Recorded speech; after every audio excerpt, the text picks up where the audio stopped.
Hey everybody, Sergio with the RideShare Guy. Welcome to another episode of Behind the Wheel. Today I'm joined by Doug from Los Angeles, but I know right now he's in a sailboat. So we're going to hear his story. And welcome, Doug.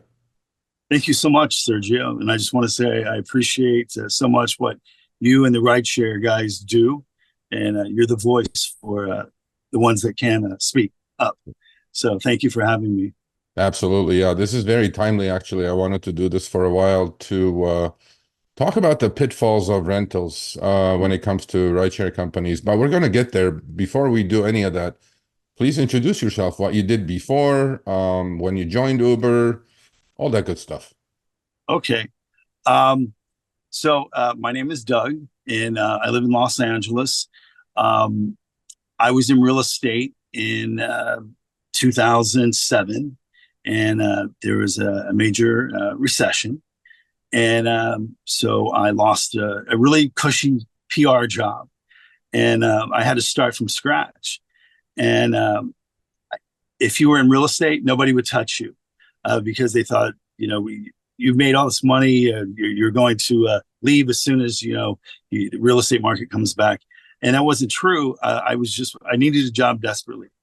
However, so what I did is I went back to college full time in my 40s, and I had to start from scratch because when I first attended college in Southeast Missouri State, and I picked that because Playboy decided that was the number one party school. So I was there for 3 years, a 1.61 GPA, flunked out. I went back to college, and basically to defer a loan.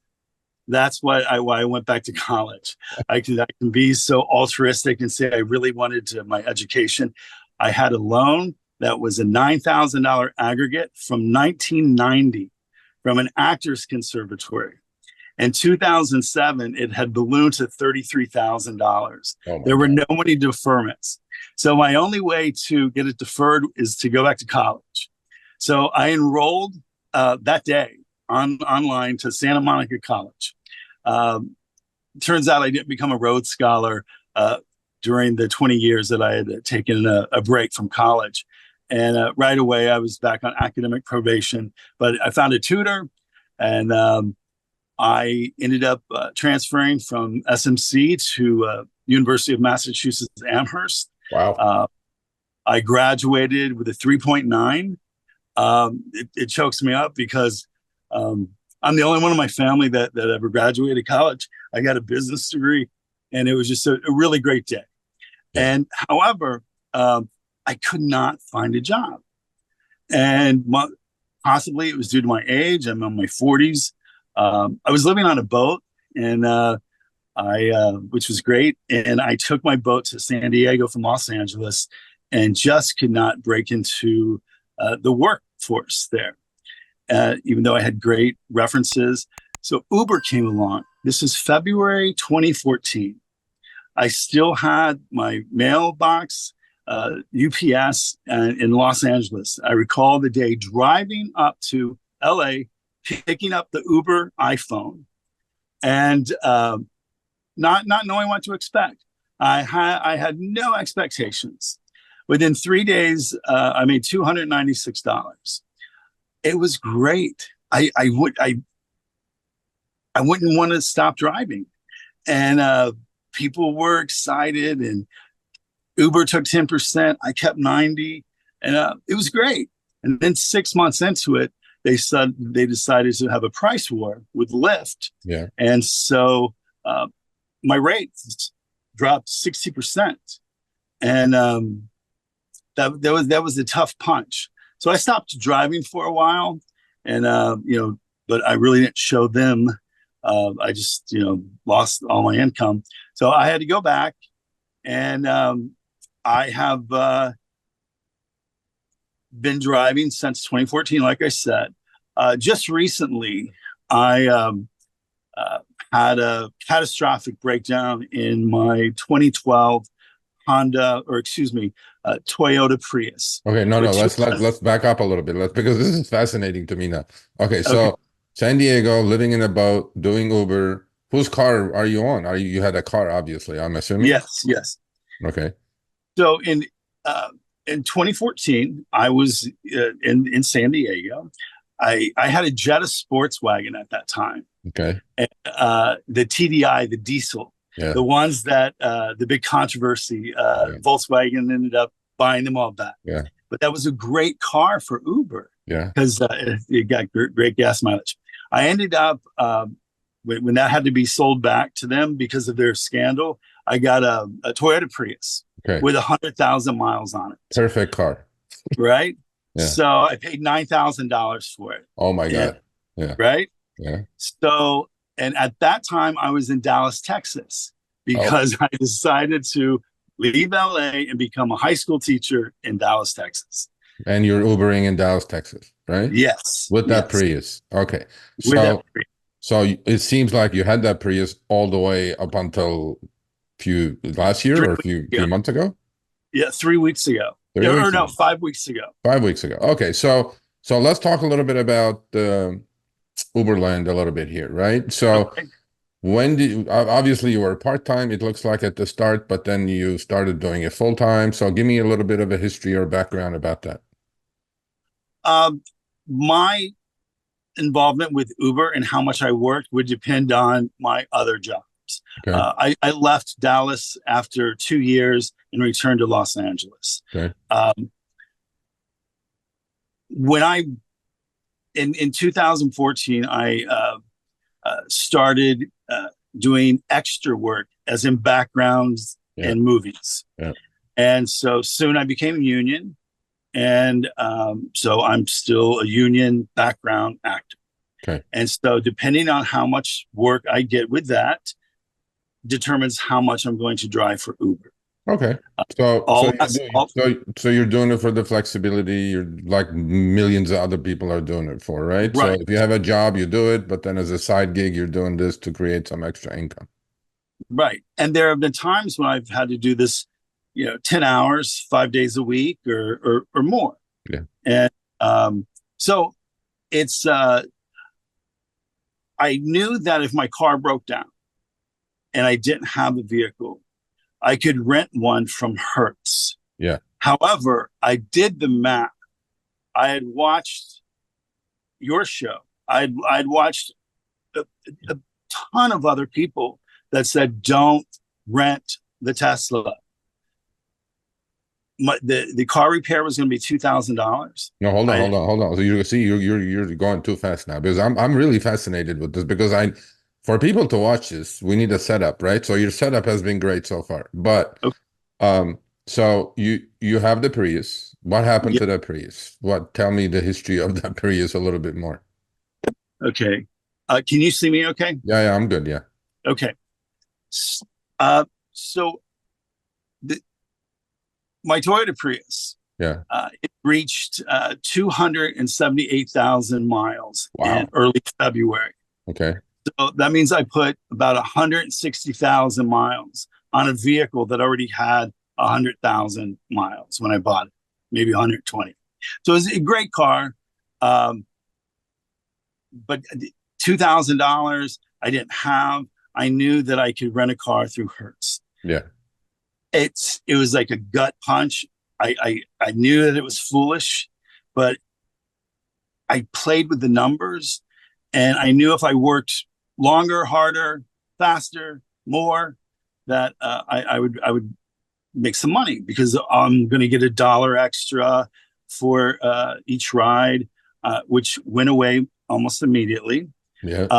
I was comfort and I forget what other, but I started noticing that the ride fares that I was receiving were suddenly cheaper.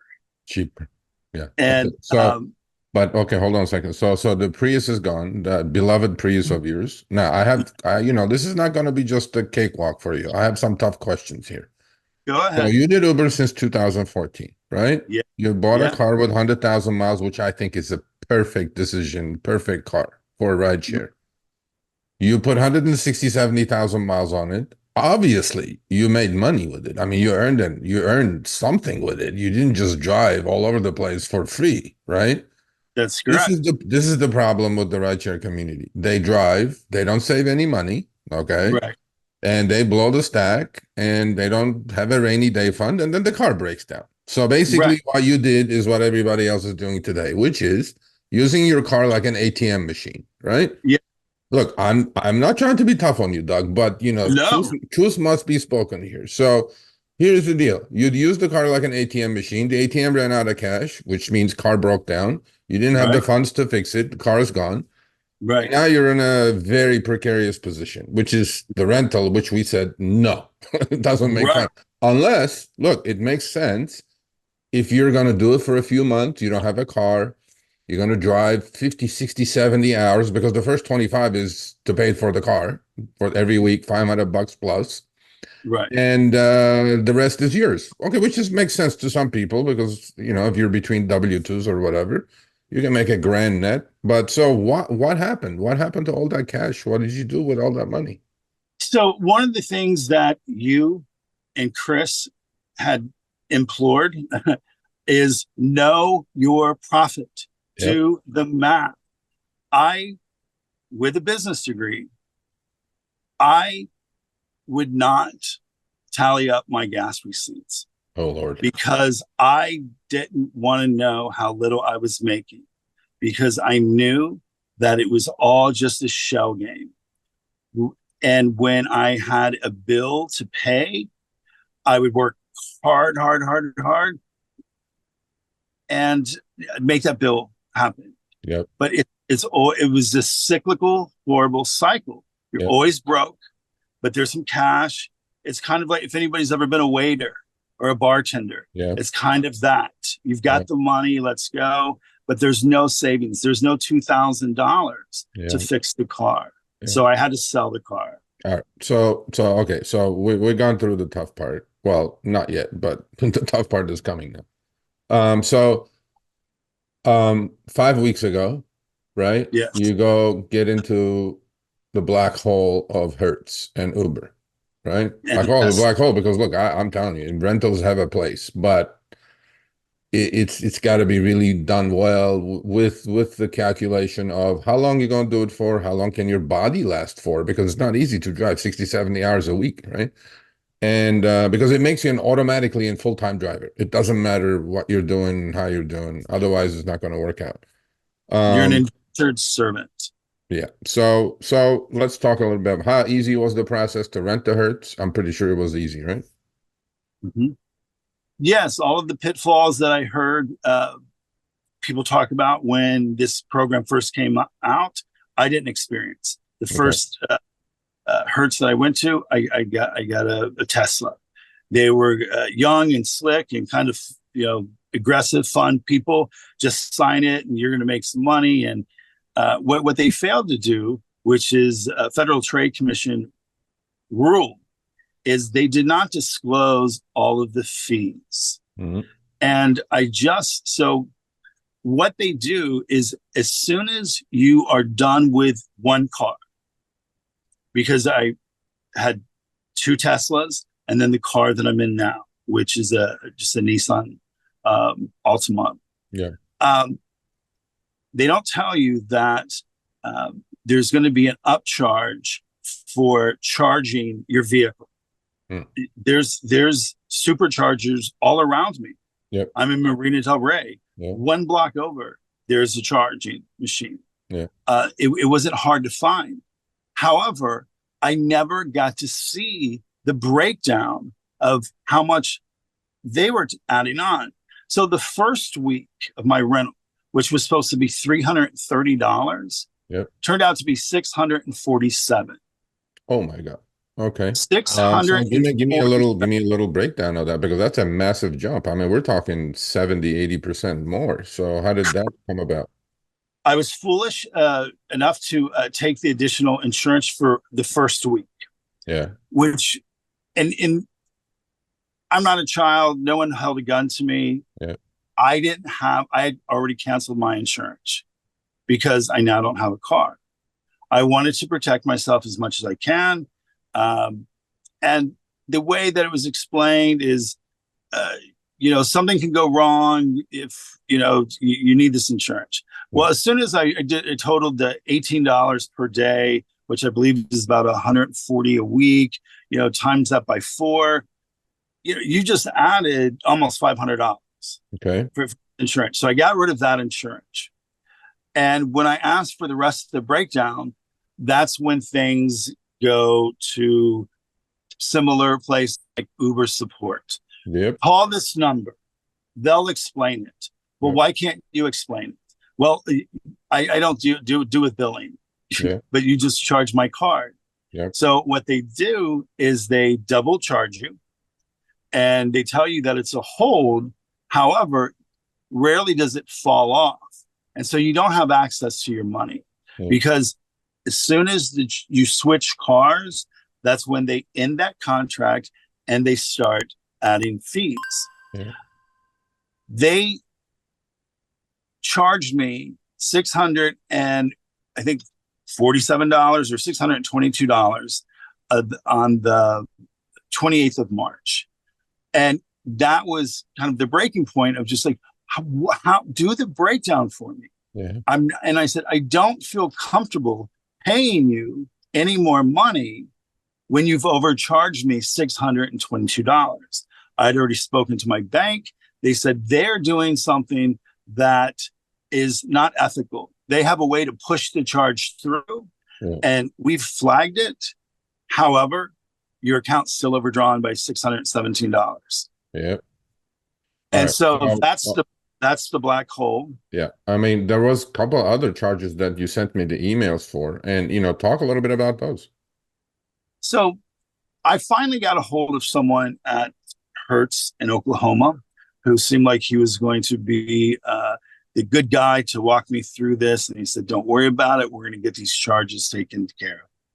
As he looked at it, he said, do you know what? Because they're charging you $16.99 a day for a GPS.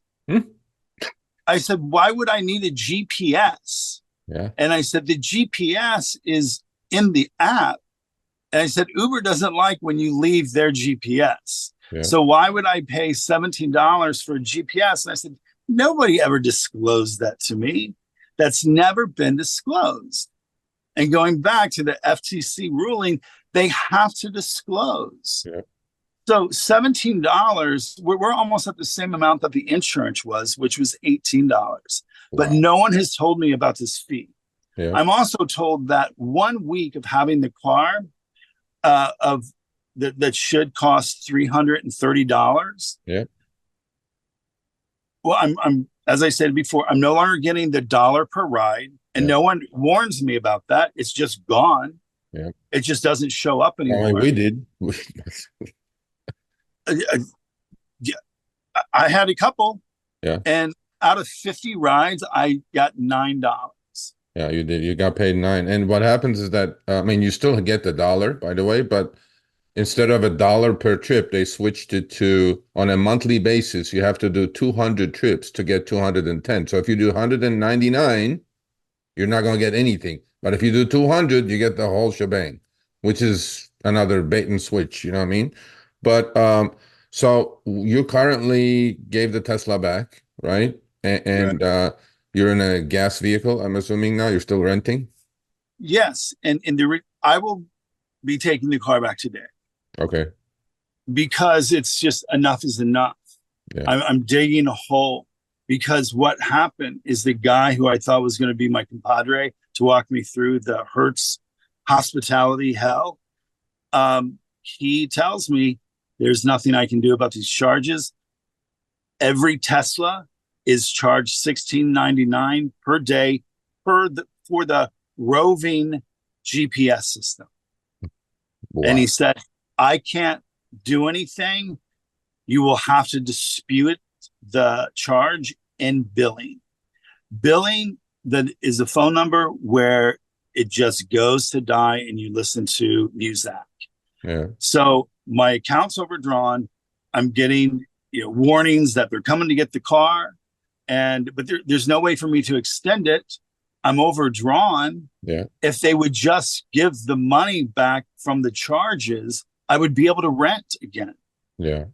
Well, but I mean, that brings us to And Now, now I can't. all these years, I have a separate question other than this. Like, so this kind of shows you people that, you know, renting, you need to really watch your P's and Q's. I mean, this is evidence right here that they're going to stick you with stuff that I have heard these horror stories before, by the way. You're not the first one. But this kind of solidifies all those emails that I've got. Sergio, you have to look into this. And now we're going to look into this deeper. Probably can contact Hertz and find out what the hell's going on, or maybe go even to the FTC. Let me throw out a number to you. Yeah. 4 weeks, 25, 60, and 71 cents. $2,560.71. That was your bill? That was my bill for 4 weeks. My God. And then, I mean, did you make that kind of money? $2,500. I made $2,200 from Uber. So Okay, I lost. but hold on a second. Why didn't you drive more? I mean, you could have driven 50, 60, 70 hours. Correct. So the Screen Actors Guild strike is over. Okay. And so that ended in December 7th, I believe. Yeah. I worked 1 day in January, and then everything has picked up now. Okay. So I did 4 days on a popular sitcom, and I did a couple days on a movie, and I actually got bumped up from a background to principal and had dialogue with a very well-known actor. So I'm assuming you're done with Ubering because you're getting jobs now, but then look, you need money to live. I mean, that's what paying your bills at the moment, and you're getting it from somewhere else. And this is complete and utter proof right here that you cannot count on rideshare for a full-time career. This guy has been doing it since 2014. I mean, this 2014. Is yeah. Look at my rating. I have a 4.99 rating. Yep. How many trips do you think you've done in 10 years? So I've done about 4,500 trips through Uber and maybe 5,500 with Lyft. Okay. I'll verify those. Okay. No, you don't need to. We're at about 9,000 with both companies. Okay. So, well, I'm glad actually that you're getting back on your feet without the Uber sucking machine and Hertz sucking machine that I hear over there. So I mean, I asked this to everybody, but I'm going to ask you too. So give me 2 things you liked about rideshare and 2 things you hated. Not hate, hate's a powerful word. You dislike about rideshare.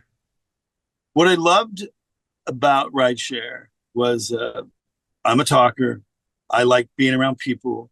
I like telling people we'll probably never see each other again. You can tell me where the bodies are. And if somebody asks where the bodies are, I'll say, what bodies? Yeah. And people will open up. Many of my rides end with tears and hugs. And that's a great thing. Yeah. Being able to cash out, being able to need money and go work a couple hours and then cash out. That's great. Yeah. The number one thing that I hate is in 2014, there used to be, when we went through our video training, it said if someone offers you a tip, say no thank you. Mm-hmm. A 20% tip is already included. Yeah, and I know the memo so well where it says, when using Uber taxi app, a 20% tip is automatically included. There's no need to tip the driver. This also helps with safety. So people are like, I don't want to make the guy unsafe. I'm not going to tip him. One day, a guy said, I want to tip you more. And he said, I want to find out where that 20% setting is. I want to make it higher. Yeah. We both looked at it. I contacted Uber. I would get that same letter that I just shared about Uber taxi app. Yeah. Turns out it was a lie. They even admitted that it was a lie. It was, yeah. We know, I was not a driver then, but they programmed all their riders not to tip because they told their riders tip is included. I'm like, nothing was included because Uber tipping didn't come around until Lyft kind of did it first in 2017, and then it came around. But I want to finish with this. I know you wrote a letter in 2014 to Uber, right? Yes. What was that letter sounding like? And then, let's finish with, if you were to write a letter today, how Right. different they would be. So in 2014, as I stated, I started with Uber. It solved my money problems. Yep. I was coming out of a depression because I couldn't work, or I wasn't finding a job, even though I graduated from a college. My father passed away that year. So there was a lot of pressure. And I felt like I was just falling. Uber comes along, I start making money, I start paying my bills, everything is caught up, I'm happy again. I'm interacting with people. I sent an email to Uber and I said, I want to thank you for giving me this opportunity and providing a rideshare service, because as an Angelino, you can't hail a taxi. The taxi industry has been so horrible. You could walk outside of a bar and ask, and there would be a taxi, and I would ask for it to take me home, and they'd say, how far? And I would say, it's just like 2 miles away, not far enough. If you went to the airport, there was a $20 upcharge. Yep. It was very expensive. Everybody was winning. It seemed like everybody was winning. I thanked them for giving me this opportunity. What would the letter look like now? I would like to say, is this what you think about people? We are being exploited. They know that I'm one of the people that are marginalized on the fringe. I don't have a car now. There's no money to get it fixed. I have to turn this car back in, and there's no way of me getting the money back from them overcharging me, because they say the charges are real. So I'm at a negative $600 balance in one account, and I have about $800 from saved, and that's not a lot. I can't go buy a car with that, and I have to turn the car back in because I'm going deeper and deeper. I'm digging a hole. So what I would say to Uber is, how much is enough? Your stock has gone up over 100% in 1 year, and the way that you did that is you took the earnings of the drivers and put it in as profit. That's how you were making more money. They just paid Tony West a $10.2 million bonus. That is Kamala Harris's brother-in-law, and he is one of the attorneys for Uber. Yeah. Uber has always been able to write a check and say, we do what we want to do.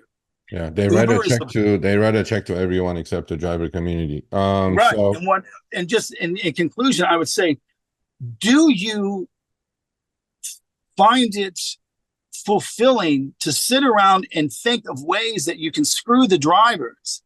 Because it's so egregious. Why would they hide the fact that they're charging $17 a day for a GPS? Yeah. Why do they now? It's not on time and distance. Everything's a mystery. Everything's an algorithm. They're taking 60 to 70% sometimes. Yeah. The fares are going up on the passengers. I would say, how much is enough? How much is enough? Is it $100 million? Why do you want us to be indentured servants? Is this how you feel? And if you look at the statistics, and I'll wrap it with this. If you look at the statistics of full-time drivers, most of them are in their late 40s, have a college degree, and we're just trying to make a living. It's not so easy when you're 50-something and trying to find a job. You're not that marketable. This has created a situation to where it's eroded my self-esteem, and to some degrees, the car's gone, and their experiment of how low can they go continues to go. And even though I said I would end with that, there's one other thing. If you notice on the clock, the timer for the driver actually goes slower than the passengers. So it makes us think that we're not driving that far or that long to get someplace. Yeah. It's usually 1 minute and 1.5 minutes off. Yeah. So that's and they all. Do shave. They do. I know that we talk about it all the time. They do shave. Both companies shave time and distance. But look, I'm hoping the best for you. I wish you the best. It seems like you're getting some acting jobs and with the career that you actually love. I'm sure we'll run into each other in LA one of these days, and then we'll have to sit down and have a deeper chat about all this. So here's Doug from Los Angeles. You heard his story. Don't go renting. Uh, and he's proof of all the pitfalls about renting. And again, I appreciate it. Thank you for your time, Doug. Thank you so much, and thank you for what you do for the community. Thanks for watching this episode of Behind the Wheel on the RideShare Guy. We've been doing these interviews for the past 6 months with very successful drivers from different cities around the nation. Click here for another episode. Make sure you subscribe and turn on all notifications for other episodes of Behind the Wheel as well as amazing content on our channel.